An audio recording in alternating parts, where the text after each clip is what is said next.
ಬೆಲೆ ಏರಿಕೆಯ ನಡುವೆ ಜನಸಾಮಾನ್ಯರಿಗೆ ಶಾಕ್ ಮೇಲೆ ಶಾಕ್ ತಗಲ್ತಾ ಇದೆ. ಬೆಳಗ್ಗೆಯಷ್ಟೇ ಪೆಟ್ರೋಲ್ ಡೀಸೆಲ್ ಬೆಲೆ ₹3 ಏರಿಕೆಯಾಗಿತ್ತು. ಈ ಬೆನ್ನಲ್ಲೇ ತೈಲ ದರ ಏರಿಕೆಯ ಬೆನ್ನಲ್ಲೇ ಖಾಸಗಿ ಬಸ್ ಟಿಕೆಟ್ ದರ ಕೂಡ ಹೆಚ್ಚಳಕ್ಕೆ ನಿರ್ಧಾರವನ್ನು ಕೈಗೊಳ್ಳಲಾಗಿದೆ.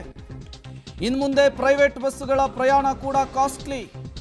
ಇವತ್ತು ಮಧ್ಯರಾತ್ರಿಯಿಂದಲೇ ದರ ಏರಿಕೆ ಜಾರಿ. 20% ರಿಂದ 30% ದರ ಏರಿಕೆಯನ್ನ ಪ್ರೈವೇಟ್ ಬಸ್ಸುಗಳು ಮಾಡಿದಾವೆ. ಹಾಗಾಗಿ ಜನಸಾಮಾನ್ಯರಿಗೆ ಗಾಯದ ಮೇಲೆ ಬರೆ ಎನ್ನುವಂತೆ ಶಾಕ್ ಮೇಲೆ ಶಾಕ್ ಎದುರಾಗ್ತಾ ಇದೆ. ಮೊದಲು ಕಮರ್ಷಿಯಲ್ ಸಿಲಿಂಡರ್ ಗ್ಯಾಸ್ ರೇಟ್ ಜಾಸ್ತಿ ಆಯಿತು. ಇವತ್ತು ಪೆಟ್ರೋಲ್ ಮತ್ತು ಡೀಸೆಲ್ ಜೊತೆಗೆ CNG ಗ್ಯಾಸ್ನ ರೇಟ್ ಕೂಡ ಜಾಸ್ತಿ ಆಗಿದೆ. ಇದರ ನಡುವೆ ಆಟೋಮೆಟಿಕ್ ಆಗಿ ಪ್ರೈವೇಟ್ ಬಸ್ನ ಮಾಲೀಕರು ಕೂಡ ಟಿಕೆಟ್ ದರವನ್ನು ಜಾಸ್ತಿ ಮಾಡುವುದಕ್ಕೆ ನಿರ್ಧರಿಸಿದ್ದಾರೆ. ಪೆಟ್ರೋಲ್ ಡೀಸೆಲ್ ರೇಟ್ ಜಾಸ್ತಿ ಆಗಿದೆ, ಸಹಜವಾಗಿಯೇ ನಮ್ಮ ಮೇಲೆ ಹೊರೆ ಆಗುತ್ತೆ, ನಾವು ಟಿಕೆಟನ್ನು ಜಾಸ್ತಿ ಮಾಡ್ದೇನೆ ವಿಧಿ ಇಲ್ಲ ಅಂತ ಹೇಳ್ತಿದ್ದಾರೆ. ಹಾಗಾಗಿ ಇದೊಂದು ರೀತಿ ಚೈನ್ ಲಿಂಕ್, ಒಂದೊಂದೇ ವರ್ಗಕ್ಕೆ ನಿಧಾನಕ್ಕೆ ಇದು ವ್ಯಾಪಿಸಿಕೊಳ್ತಾ ಹೋಗುತ್ತೆ.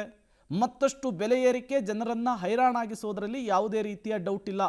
ಮೊದಲ ಹಂತದಲ್ಲಿ ಈಗ ಪ್ರೈವೇಟ್ ಬಸ್ನಲ್ಲಿ ಟಿಕೆಟ್ ದರವನ್ನು ಏರಿಕೆ ಮಾಡಿರುವಂಥದ್ದು.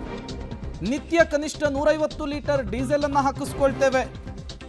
ಪ್ರತಿ ಟ್ರಿಪ್ಗೂ ಕೂಡ ಹೆಚ್ಚುವರಿಯಾಗಿ ₹450 ಹೊರೆ ಆಗ್ತಾ ಇದೆ.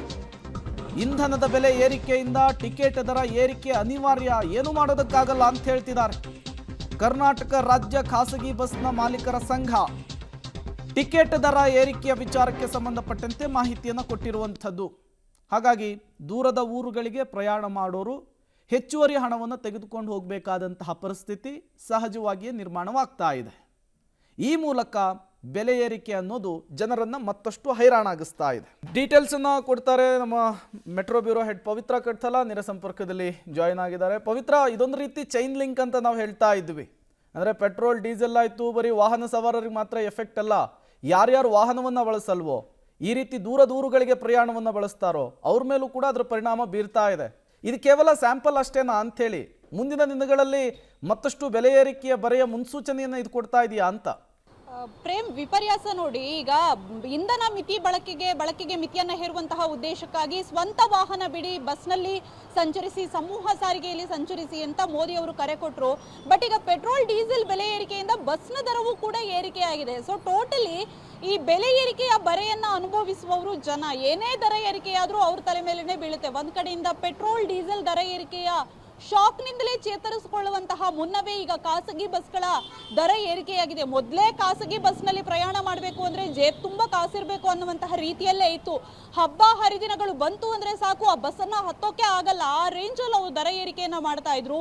ಈಗ ಪೆಟ್ರೋಲ್ ಡೀಸೆಲ್ ದರ ₹3 ಏರಿಕೆ ಆಗ್ತಿದ್ದಂಗೆ 20 to 30% ಅಷ್ಟು ದರ ಏರಿಕೆಗೆ ಅದು ಇವತ್ತಿನಿಂದ ಅನ್ವಯವಾಗುವಂತೆ ನಿರ್ಧಾರವನ್ನ ಮಾಡಿದ್ದಾರೆ. ಇದು ದೊಡ್ಡ ಮಟ್ಟದ ಹೊರೆಯಾಗುತ್ತೆ ಜನರಿಗೆ, ಸಾಮಾನ್ಯವಾಗಿ ಖಾಸಗಿ ಬಸ್ಗಳಿಗೆ ಡಿಪೆಂಡ್ ಆಗುವವರಿಗೆ. ಸೊ ಅದ್ರ ಜೊತೆಗೆ ಈಗ ಆತಂಕ ಅಂದ್ರೆ ಸರ್ಕಾರಿ ಸಾರಿಗೆಗಳ ಬಸ್ಗಳ ದರವು ಕೂಡ ಏರಿಕೆ ಆದ್ರೆ ಜನರಿಗೆ ಮತ್ತಷ್ಟು ಹೊಡೆತ ಬೀಳುತ್ತೆ. ಸೊ ಟೋಟಲಿ ಈಗ ಪೆಟ್ರೋಲ್ ಡೀಸೆಲ್ ದರ ಏರಿಕೆ ಏನಿದೆ ಅದು ಚೈನ್ ಲಿಂಕ್ ರೀತಿಯಲ್ಲಿ ಒಂದು ಕಡೆಯಿಂದ ಅಗತ್ಯ ವಸ್ತುಗಳ ದರವು ಕೂಡ ಶೀಘ್ರದಲ್ಲೇ ಏರಿಕೆ ಆಗುತ್ತೆ. ಅದು ಹಾಲು, ತರಕಾರಿ, ಅಕ್ಕಿ, ಗೋಧಿ, ಧಾನ್ಯ ಎಲ್ಲವೂ ಕೂಡ ದರ ಏರಿಕೆ ಶೀಘ್ರದಲ್ಲೇ ಆಗುತ್ತೆ. ಅದರ ಜೊತೆಗೆ ಈಗ ಬಸ್ಗಳ ದರ ಏರಿಕೆ ಆಗುವಂಥದ್ದು, ಖಾಸಗಿ ಬಸ್ನ ದರ. ಸೊ ಟೋಟಲ್ ಆಗಿ ಯಾವ ರೀತಿಯಾಗಿದೆ ಅಂದ್ರೆ ಕಳೆದ 2-3 ತಿಂಗಳಿಂದ ಜನರಿಗೆ ದಿನಕ್ಕೊಂದು ಶಾಕ್ ಅನ್ನುವಂತಹ ರೀತಿಯಲ್ಲಾಗಿದೆ. ಒಂದ್ ಕಡೆಯಿಂದ ರಾಜ್ಯ ಸರ್ಕಾರದಿಂದ ವಿವಿಧ ದರ ಏರಿಕೆ, ಇನ್ನೊಂದು ಕಡೆಯಿಂದ ಕೇಂದ್ರ ಸರ್ಕಾರದ ಮೂಲಕ ದರ ಏರಿಕೆಗಳು. ಸೊ ಟೋಟಲ್ ಆಗಿ ದರ ಏರಿಕೆಯ ಬರೆಯಲ್ಲಿ ಜನ ಬೆಂದು ಹೋಗುವಂತಹ ರೀತಿಯಲ್ಲಾಗಿದೆ ಪ್ರೇಮ್.